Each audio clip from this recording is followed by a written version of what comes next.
The following takes place between 7 p.m. and 10 p.m. Eastern Time, somewhere in Canada. It is amazing. It's a Panda, and it's a chronograph, and it's Timex.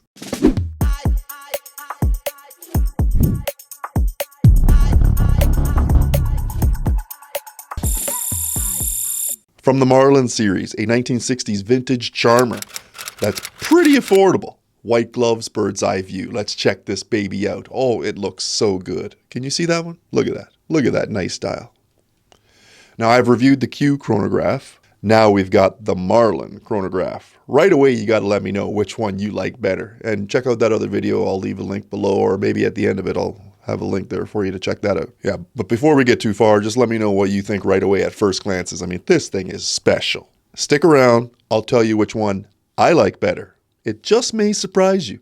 Now, for starters, a vintage design with some modern touches here. Great for most occasions. A 40mm case, polished up design with great lines too.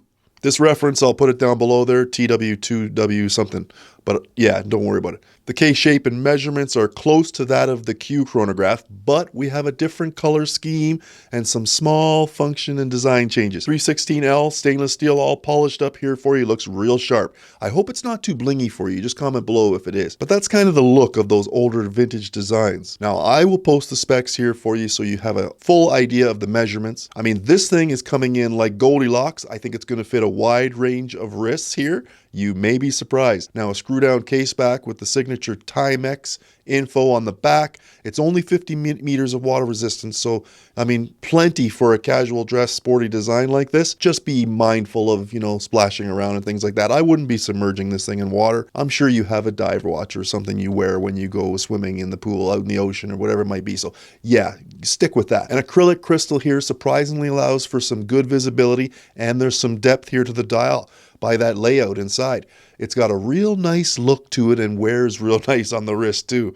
Sloped lugs and a short lug to lug make for a great comfortable wear, and it's not spanning across your wrist too much, so it's not going to hang over. And of course, with that slope, it's going to assist with the strap coming and wrapping around your wrist. This one should appeal to the masses. Now, the dial here, it starts with that silver sunburst dial as a backdrop, and the black sunburst registers to complement the dial as a whole. Provides for great contrast, speaking to that overall legibility. Now, Timex alone, the only text there on the dial. Basically, what else do you need? Simple and clean. I'm loving it with the retro numbers as well, with the silver frame rectangles at the 3, 9, and 12. Nice design touch here. It's just cool. Now, the date complication sits between the 4 and 5 o'clock. Black on white display, no cyclops required here. It's more of a casual dress series, similar to that of the Q series because of the chronograph registers. That's basically the only place you're going to have to put this thing here. So it's not too bad in my opinion. It may rub some people the wrong way, but I think it's okay. It's not, distracting from the dial too much. Now with this one, the sub-registers are a little differently laid out. Still 24-hour time monitoring at the 3 o'clock position, but the running seconds is at the 6 o'clock position, and the chronograph 60-minute monitor is at the 9. Another star here is the large silver applied indices, indicative of that vintage look. And they match that of the hands. A great, great look, including the small pencil style hour and minute hands.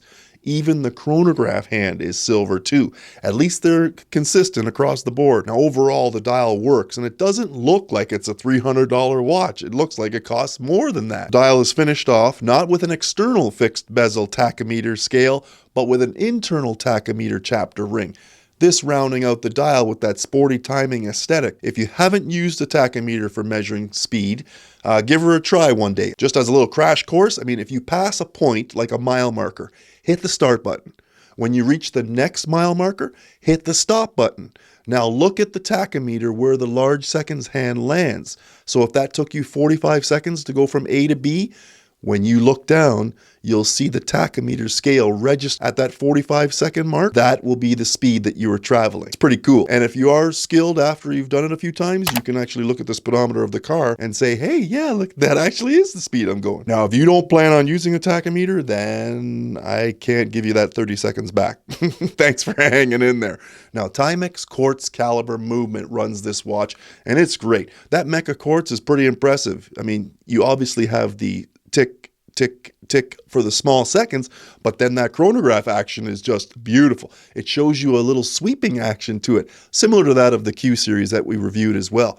And the overall feel for me just reminds you of a mechanical watch. I think it's pretty slick. Also, the feel of the watch and the operation of the pushers. Those steel pushers are fine. It's just great. They're on point. And for a lower tier price point chronograph, wow, it doesn't feel cheap. I like that, and I know you will too. Now, speaking of the value piece there, it also doesn't feel cheap on the wrist. This black genuine leather strap is comfortable and made by the same company from the brown leather one that we reviewed on the Q Chronograph series, the SB Foot Tanning Company out of Red Wing, Minnesota. They make Red Wing boots. Peter McKinnon likes those boots. He's got them. I might leave the link down below. You can check that video out for Peter McKinnon, and it's awesome. Pretty awesome. All of his stuff's awesome. But yeah, top-notch stuff here. I mean, they're sparing no expense. It also has quick release just for your convenience. I mean, wow. In case you want to swap it out for another new look, you know, that's what we do. Adding some versatility. Overall, it's a sweet piece. I'm impressed with this one, much like the Q series chronograph. Now let's talk price here, because the Q series chronograph is coming in just under $300.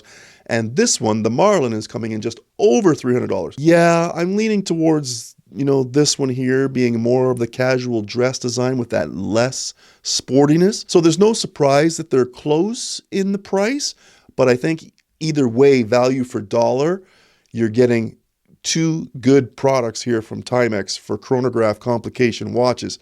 The Q series and this Marlin series are great value for your dollar. Now, the Q series has a more overt approach to that tachymeter scale, the fixed bezel, and that sportiness and stuff. This one's, I feel, is a little bit more relaxed. The Q series also has that fixed bezel on the exterior versus the interior for this one. Not to mention it has a larger hand set as well, and they're lume. This one, the Marlin, with that vintage design, we know a lot of watches don't carry lume when it comes to the dress casual look. It makes sense, and it fits. It just fits. If this thing was all really blingy with lume, it wouldn't fit, right? It just wouldn't work. So the Q seems to have more emphasis on the sporty timing aesthetic, whereas the Marlin, there's more focus towards that casual dress. And the sportiness is more of an understated sporty tone, if that makes any sense. Like, I like that though. I like them both. For me, they're both winners in my books. Marlin all day and twice on Sunday though. I choose Marlin. But don't get me wrong, the Q is slick too. Impressive. Marlin just speaks to me more. I think it's true to the 1960s, you know, vintage vibe, while, you know, with the reissue being good, on point with contemporary and somewhat timeless. It could take you into the future as well. So I think they're checking a lot of boxes here with this design. It's very attractive, and you know what? On the wrist, it does not disappoint. I would recommend the Marlin to anyone.